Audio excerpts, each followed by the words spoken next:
Assalamualaikum warahmatullahi wabarakatuh. Perkenalkan, nama saya Nur Melisa Tami dengan NIM 2009 0250 1019 dari kelas B jurusan Pendidikan Akuntansi. Pada kesempatan kali ini saya akan membahas tentang konsep dasar media pembelajaran. Adapun yang menjadi topik pembahasan pada materi kali ini, yang pertama, pengertian media pembelajaran. Yang kedua, jenis pembelajaran dengan media pembelajaran. Yang ketiga, fungsi media pembelajaran. Yang keempat, peranan media pembelajaran dalam konteks belajar. Dan yang terakhir, prinsip-prinsip pengembangan media untuk pembelajaran. Baik, pada materi pertama saya akan membahas tentang pengertian media pembelajaran. Media dalam arti sempit berarti komponen bahan dan komponen alat dalam sistem pembelajaran. Dalam arti luas, media berarti pemanfaatan secara maksimum semua komponen sistem dan sumber belajar untuk mencapai tujuan pembelajaran tertentu. Menurut Hamid Jojo, yang dimaksud media ialah semua bentuk perantara yang dipakai orang, penyebar ide, sehingga gagasan itu sampai kepada penerima.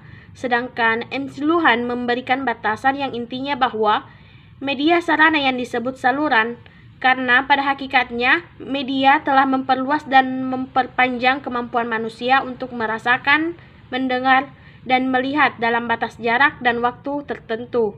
Kini, dengan bantuan media, batas-batas itu hampir menjadi tidak ada.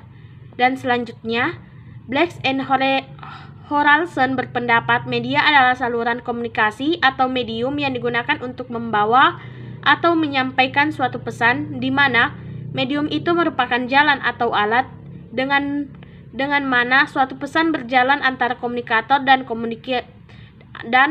komunikan.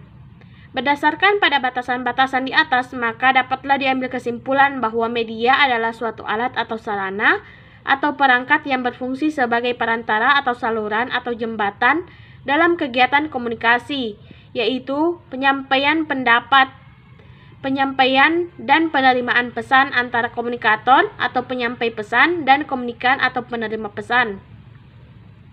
Sedangkan istilah pembelajaran merupakan upaya untuk membelajarkan pembelajar. Membelajarkan berarti usaha membuat seseorang belajar. Dalam upaya pembelajaran terjadi komunikasi antara pembelajar atau siswa dengan guru. Pembelajaran atau pengajar ungkapan yang lebih umum digunakan sebelumnya, sehingga proses pembelajaran seperti ini adalah sebagai bagian proses komunikasi antar manusia. Meskipun dapat saja terjadi komunikasi langsung antara pembelajar dengan bahan pembelajaran, di sana ada peranan media pembelajaran. Jadi, pengertian media pembelajaran secara singkat dapat dikemukakan sebagai sesuatu dapat berupa alat, bahan, atau keadaan yang digunakan sebagai perantara komunikasi dalam kegiatan pembelajaran. Ada 3 konsep yang mendasari batasan media pembelajaran di atas, yaitu konsep komunikasi, konsep sistem, dan konsep pembelajaran. Secara sederhana, media pembelajaran adalah alat-alat bantu yang digunakan untuk menunjang pelaksanaan proses belajar mengajar, mulai dari buku sampai dengan penggunaan perangkat elektronik di kelas. Menurut Hamalik Umar, media pembelajaran adalah segala sesuatu yang dapat digunakan untuk menyalurkan pesan, sehingga dapat merangsang perhatian, minat, pikiran, dan perasaan. Gerlans dan Eli, media belajar merupakan alat grafis, fotografis, atau elektronis untuk menangkap, memproses, dan menyusun kembali informasi visual dan verbal. Sedangkan Latuheru menyatakan media pembelajaran adalah bahan, alat, atau teknik yang digunakan dalam kegiatan belajar mengajar dengan proses akan maksud interaksi, komunikasi, edukasi antara guru dan siswa dapat berlangsung secara tepat, guna, dan berdaya. Dari beberapa pengertian di atas dapat disimpulkan bahwa media pembelajaran adalah media yang digunakan berupa alat atau bahan mengajar, ataupun segala sumber daya yang digunakan dalam proses penyampaian informasi untuk mampu merangsang pikiran, perasaan, kemampuan, dan perhatian siswa dalam proses belajar mengajar di kelas. Nah, itulah tadi penjelasan tentang pengertian mengenai media pembelajaran. Selanjutnya, saya akan menjelaskan tentang jenis pembelajaran dengan media pembelajaran. Dewasa ini masih banyak guru-guru yang enggan memanfaatkan media yang ada untuk kegiatan pembelajaran. Masih banyak kecenderungan bahwa siswa dibiasakan untuk mendengarkan apa yang diajarkan oleh guru, kemudian mencatat dan dipaksa untuk menghafalkannya di luar kepala. Keadaan semacam ini jelas akan menghasilkan sikap verbalistik yang menyebabkan peserta didik menjadi pasif dan kegiatan pembelajaran menjadi cepat menjemukan. Untuk itu, dalam rangka mengembangkan pembelajaran yang menyenangkan serta mengaktifkan siswa, penggunaan multimedia pembelajaran akan sangat membantu kegiatan pembelajaran. Pada kira-kira pertengahan abad ke-20 dengan masuknya pengaruh dari teknologi audio, lahirlah peraga visual yang menekankan penggunaan pengamalan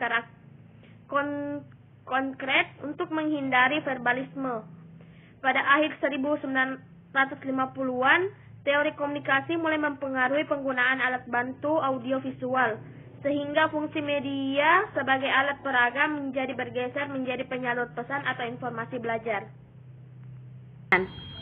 Sejak tahun 1965, di mana penggunaan pendekatan sistem mulai memasuki khasana pendidikan maupun kegiatan pembelajaran. Dengan konsepsi yang semakin mantap itu, fungsi media dalam kegiatan pembelajaran tidak lagi sekedar peraga bagi guru, melainkan pembawa informasi atau pesan pembelajaran yang dibutuhkan siswa. Dengan demikian, pola interaksi edukatif akan lebih bervariasi, hingga meliputi 5 pola berikut. Yang pertama, sumber berupa orang saja, seperti yang kebanyakan terjadi di sekolah kita sekarang. Yang kedua, sumber berupa orang yang dibantu oleh atau dengan sumber lain.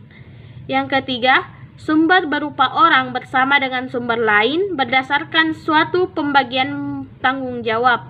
Yang keempat, sumber lain saja tanpa sumber bantuan orang. Yang kelima, kombinasi dari keempat pola tersebut dengan bentuk suatu sistem.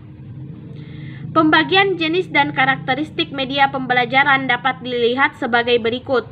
Yang pertama, media pembelajaran dilihat dari aspek bentuk fisik, yaitu yang pertama, media elektronik seperti televisi, film, radio, slide, video, DVD, LCD, komputer, internet, dan lain-lain. Yang kedua, media non-elektronik seperti buku, handout, modul, dikat, media grafis, dan alat peraga. Selanjutnya, media pembelajaran dilihat dari aspek panca indera, yaitu yang pertama, media audio, dengar, media visual melihat, termasuk media grafis. Yang kedua, media audio visual dengar dan lihat. Nah, yang ketiga itu ada media pembelajaran dilihat dari aspek alat dan bahan yang digunakan, yaitu seperti alat peraga keras hardware sebagai sarana untuk menyampaikan pesan, perangkat lunak software sebagai pesan atau informasi. Selanjutnya yaitu manfaat media pembelajaran atau media pendidikan. Seperti yang diungkapkan oleh Arif S. Sadiman, secara umum media pendidikan mempunyai manfaat sebagai berikut. Yang pertama, memperjelas penyajian pesan agar tidak terlalu bersifat verbalistis, yaitu dalam bentuk kata-kata tertulis atau lisan. Yang kedua, mengatasi keterbatasan ruang dan waktu, seperti objek yang terlalu besar dapat diganti dengan gambar, film, atau model. Objek yang kecil dapat dibantu dengan proyektor mikro, film, atau gambar. Selanjutnya, gerakan yang terlalu lambat atau terlalu cepat dapat dibantu dengan time-lapse atau high-speed fotografi. Yang keempat, peristiwa yang terjadi di masa lampau dapat ditampilkan lagi melalui rekaman film, video, dan foto. Selanjutnya, objek yang terlalu kompleks dapat disajikan dengan diagram. Yang terakhir yaitu konsep yang terlalu luas seperti gunung berapi dan gempa bumi dapat divisualkan dengan bentuk gambar, film, dan lain-lain. Yang ketiga, dengan menggunakan media pendidikan secara tepat, maka dapat mengatasi sikap pasif peserta didik. Dalam hal ini, media pendidikan berguna untuk yang pertama, menimbulkan semangat dalam belajar. Yang kedua, memungkinkan interaksi langsung antara peserta didik dengan lingkungan. Yang ketiga, memungkinkan peserta didik belajar mandiri menurut kemampuan dan minatnya. Dan manfaat yang terakhir yaitu setiap peserta didik memiliki sifat unik serta pengalaman yang berbeda. Sedangkan kurikulum ditentukan sama untuk setiap peserta didik. Hal ini menyebabkan guru mengalami kesulitan, maka dari itu, kesulitan ini dapat diatasi dengan media pendidikan, yaitu kemampuan media dalam memberikan perangsangan yang sama, menyamakan pengalaman, dan memberikan persepsi yang sama. Nah, selain memiliki manfaat, media pembelajaran juga memiliki peranan dalam konteks belajar, yaitu sebagai berikut. Media memiliki berbagai peran dalam aktivitas pembelajaran. Selama ini, pembelajaran mungkin lebih banyak tergantung pada keberadaan guru. Dalam situasi demikian, media mungkin tidak banyak digunakan oleh guru, atau apabila digunakan, media hanya sebagai alat pembantu pembelajaran. Pandangan demikian ini mengisyaratkan tidak adanya upaya pemberdayaan media dalam proses pembelajaran. Sebaliknya, pembelajaran mungkin juga tidak memerlukan kehadiran guru. Pembelajaran yang tidak tergantung pada guru, instruktur independent instruction, atau disebut juga dengan self-instruction, bahkan kerap kali diarahkan oleh siapa yang merancang pendidikan tersebut. Nah, pada materi terakhir, saya akan membahas tentang prinsip-prinsip pengembangan media untuk pembelajaran.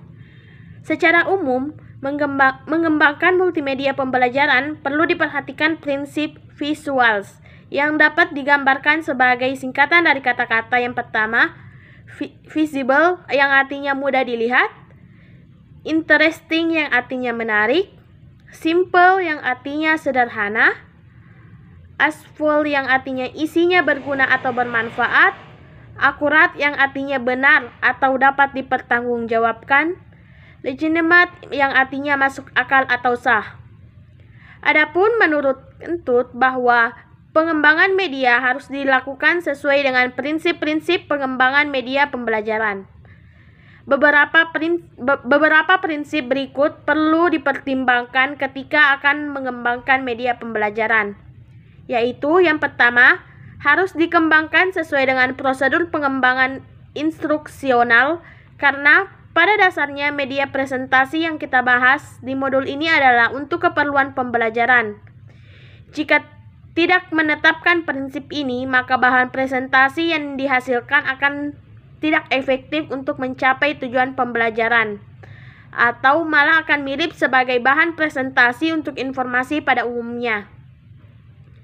Yang kedua, harus diingat bahwa media pembelajaran berfungsi sebagai bahan pendukung belajar siswa, bukan merupakan media pembelajaran yang akan dipelajari secara mandiri oleh sasaran. Media pembelajaran kurang cocok digunakan sebagai bahan belajar yang bersifat pengayaan. Ini berbeda dengan program multimedia interaktif. Oleh karena itu, pesan-pesan yang disajikan dalam media presentasi sebaiknya dibuat secara garis besar dan tidak detail, sebab penjelasan secara detail akan disajikan oleh penyajinya atau guru. Yang ketiga, pengembang media pembelajaran mempertimbangkan atau menggunakan secara maksimal segala potensi dan karakteristik yang dimiliki oleh jenis media pembelajaran ini. Unsur-unsur yang perlu didayagunakan pada pembuatan media pembelajaran ini antara lain, memiliki kemampuan untuk menampilkan teks, gambar, animasi, dan unsur audiovisual. Terdapat mungkin unsur-unsur tersebut dapat dimanfaatkan secara maksimal dalam pembuatan media pembelajaran yang akan dibuat. Selanjutnya, prinsip kebenaran materi dan kemandirian sajian. Materi yang disajikan harus benar, substansinya, dan disajikan secara menarik pula. Itulah tadi beberapa penjelasan dari saya mengenai teori media pembelajaran. Lebih dan kurangnya mohon dimaafkan. Wabillahi taufiq wal hidayah. Wassalamualaikum warahmatullahi wabarakatuh.